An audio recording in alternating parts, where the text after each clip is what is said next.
तो और भाई लोग कैसे हो आप सब लोग मेरे यार। तो इस एपिसोड की शुरुआत वही से होता है जहाँ से कि पिछले एपिसोड खत्म हुआ था। पिछले एपिसोड में हम सभी लोगों ने देखा था कि किनले मू फैमिली के सारे परेशानियों को जीउनजी को बता देता है और उनकी मदद करने के बारे में पूछता है, लेकिन जीउनजी बोलता है अगर तुम मदद करना चाहते हो तो फिर कर सकते हो, लेकिन ये तुम्हारे अकेले का होगा। ब्लैक मार्केट के अलायंस का इससे कोई भी लेना देना नहीं होगा। तो इस एपिसोड की शुरुआत में यूनजी आगे बोलता है जहाँ पर कि इनाम की बात है वो तुम्हारे खुद के मेहनत का होगा, ये मुझे नहीं चाहिए। हाँ, लेकिन मू फैमिली के एलायंस में शामिल होने का रास्ता ढूंढो और थोड़ा सा जासूसी करो। किनले हैरानी से अपने मन में बोलता है जासूसी। यूनजी आगे बोलता है मू फैमिली के सीनियर के पास इस लड़ाई से बचने के लिए कोई ना कोई सीक्रेट मेथड होना चाहिए। माचैन थोड़ा कमीना और सस्पिशियस टाइप का है, इसीलिए मैं चाहता हूँ कि तुम पता लगाओ मू फैमिली जंग से बचना क्यों चाहता है। मू फैमिली और बिशुई गैंग उतना भी सिंपल नहीं है जितना दिखाई देता है, क्योंकि तुम मिस मू का दोस्त हो, इसीलिए मैं इस मामले को तुम पर छोड़ता हूँ, हमें निराश मत करना। किंगले बोलता है मैं समझ गया,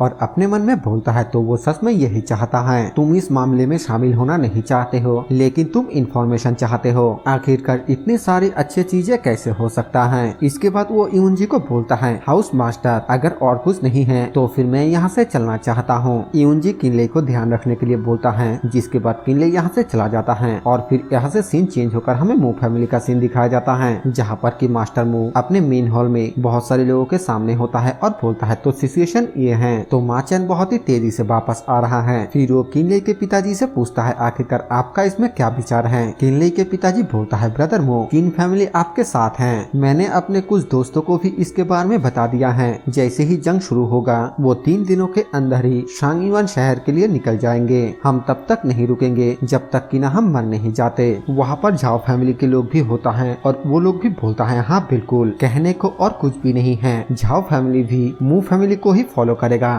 फैंग फैमिली भी ऐसा ही बोलता है और तभी वहाँ पर एक बंदा खासते हुए सबसे पहले सभी को शांत कराता है और फिर बोलता है मेरे पास कहने के लिए कुछ है, लेकिन मैं नहीं जानता हूँ कि मैं ये कहूँ या फिर नहीं। मास्टर मू बोलता है ब्रदर अब जो कहना चाहते हैं वो कह सकते हैं। वो बंदा बोलता है जैसे कि आप लोग जानते हैं कि हम बिशुई गैंग के साथ झगड़ा कर रहे हैं, लेकिन क्या आप लोग ये जानते हैं कि हम लोग माचैन के साथ दुश्मन कैसे बने। तो मैंने सोचा क्योंकि हम लोग इसमें जुड़ चुके हैं तो फिर क्यों ना हम लोग भले ही मारे जाए, लेकिन हम सभी को इसके बारे में जानना चाहिए है ना। वो बंदा आगे बोलता है माई का असली हत्यारा कौन था और वो इंसान कहाँ पर है जिसने जियान को मू फैमिली में रहने के लिए भेजा, क्या इसके बारे में हम सबको पता होना नहीं चाहिए। और तभी किनले का फर्स्ट ब्रदर बोलता है ब्रदर मुझे इसके बारे में पता है, उस आदमी का नाम लेई फेंग था और वो यान शाओ का पहला डिसाइबल है। 1 साल पहले मैंने इस आदमी से फाइट किया था। जो सुनने के बाद वो बंदा बोलता है अच्छा तब तो फिर उसे आगे आना चाहिए, एक कायरो की तरह छुपने के बजाय। इस बात को सुनकर मिस मू काफी ज्यादा सीरियस हो जाती है और बोलती है सीनियर और मेरे सभी दोस्त मुझे कुछ कहना है। मू फैमिली हर किसी के मदद के लिए आभारी है, लेकिन आप लोगों को शायद पता नहीं है कि लेई फेंग माई का हत्यारा नहीं है। उन्होंने ये सौदा सिर्फ जियान के साथ अपने दोस्ती के खातिर किया और इन सालों में हम बिशुई गैंग के साथ बहुत बार लड़ चुके हैं और मेरा मानना ये है कि माचैन इस चीज का बदला जरूर लेगा। वो वापस आ चुका है और उसके तलवार का नोक इस शहर के मू फैमिली के ऊपर ही टंगा हुआ है। इस बार इस झगड़े का माई के मौत से कोई भी लेना देना नहीं है, बल्कि ये अच्छाई और बुराई के बीच के जंग है। मास्टर मू आगे आते हुए बोलता है यूरन बिल्कुल सही है। सब लोग ये अच्छी तरीके से जानता है कि माचैन कई सालों से शांगयुआन शहर में बहुत सारे बुरे काम कर रहा है, लेकिन गवर्नमेंट इस पर बिल्कुल भी ध्यान नहीं दे रहा है। ये मामला बहुत ही पेचीदा है और अब तो ये हदे पार कर चुका है। अगर माचैन मू फैमिली को पूरी तरीके से खत्म कर देता है और फोर्थ प्रिंस थ्रोन पर बैठ जाता है तो क्या आप लोगों को लगता है कि इसके बावजूद हमारा जिंदगी अच्छा रहेगा। तो बिशुई गैंग के साथ हमारा टकराव असल में 2 प्रिंस के बीच के भी टकराव है। माई का हादसा तो बस सिर्फ एक टिगर था जो उन लोगों को पहला कदम उठाने का मौका दिया। हम सभी 6 प्रिंस के लिए काम करते हैं और अभी जो कुछ भी चल रहा है वो सारे सिचुएशन को समझते हैं। मुझे यकीन है कि हम फ्यूचर में एकजुट होकर रह सकते हैं। वो बंदा जो कि पहले किले के ऊपर इंजाम लगा रहा था वो बोलता है हाँ मैं समझ गया, आप बिल्कुल सही बोल रहे हैं। मिस मू के पिताजी बोलता है मैं आप लोगों को बताना चाहता हूँ कि यूरान कल यान रेसिडेंट में गया था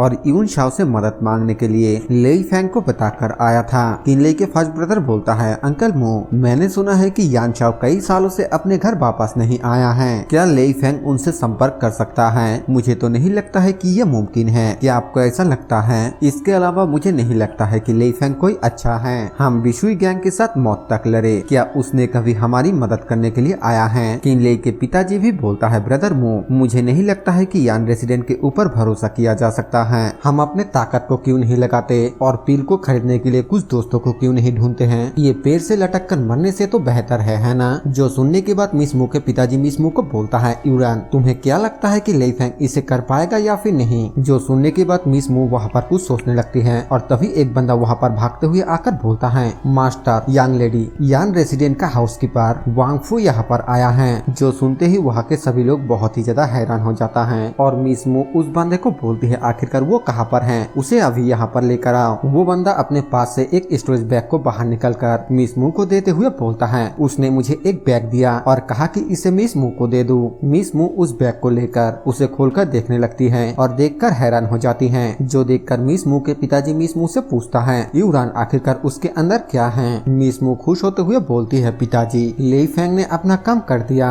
जो सुनते ही मिस मू के पिताजी और किनले के पिताजी दोनों ही एक साथ हैरान होते हुए बोलता है बहुत बढ़िया। इसके बाद यहाँ से सीन चेंज होता है और हमें बताया जाता है कि मू फैमिली के रिक्वेस्ट को एक्सेप्ट करने के बाद किनले बहुत ही ज्यादा दबाव में पड़ गया। मू फैमिली के लिए पील को रिफाइन करते समय उसको अपने कल्टीवेशन में भी इम्प्रूव करना था और साथ ही रोंगियन पील के रिफाइनिंग भी रोका नहीं जा सकता था क्योंकि किनले को जितना समय दिया गया था वो अब आधे से भी कम है, इसीलिए उसे सब कुछ तेजी से करना था। लेकिन एक अच्छी एल्केमी फर्नेस कोई ऐसी चीज नहीं है जिसे पैसों से आसानी से खरीदा जा सकता है, इसीलिए किनले एक अच्छे फर्नेस को हासिल करने के लिए स्क्वायर मार्केट में जाने और बहुत सारे पैसे खर्च करने का प्लान बनाया। इसके बाद किनले जब वहाँ पर जाकर एक अच्छे फर्नेस को ढूंढता है तब एक बंदा उसको ऑक्शन हाउस में जाने के लिए बोलता है। किनले उस बंदे से पूछता है कि आपने ऑक्शन हाउस के बारे में बात की? वो बंदा बोलता है हाँ, हमारे पास जो चीज नहीं है वो चीज वहाँ पर है, उन ट्रेजरों में से एक फर्नेस भी है, आप वहाँ पर क्यों नहीं चले जाते और जाकर अपने किस्मत को क्यों नहीं आजमाते? जो सुनने के बाद किनले अपने मन में सोचते हुए बोलता है तो ये बात है, उनमें से ज्यादातर चीजें अनजान कीमत पर हैं, इसीलिए वो आम बाजारों में नहीं मिलता है। क्योंकि इसकी ऑक्शन किया जा सकता है तो फिर इसे बेचा भी जा सकता है। अब भी मेरे पास कुछ ऐसे पील बचा हुआ है जिन्हें मैंने गुइजान रियलम पर ब्रेक थ्रू करने के लिए रिफाइन किया था, ऐसा लगता है कि मैं इनके मदद से एक बार तो ऑक्शन हाउस में जा ही सकता हूँ। इसके बाद किनले एक रिसेप्शनिस्ट के पास जाकर उससे ऑक्शन हाउस के एंट्री टोकन मांगता है, लेकिन वो रिसेप्शनिस्ट किनले को बोलता है सारे एंट्री टोकन पहले ही बिक चुका है, अगली बार पहले आइएगा। किनले बोलता है सभी बिक चुका है, क्या कोई भी जगह नहीं बचा?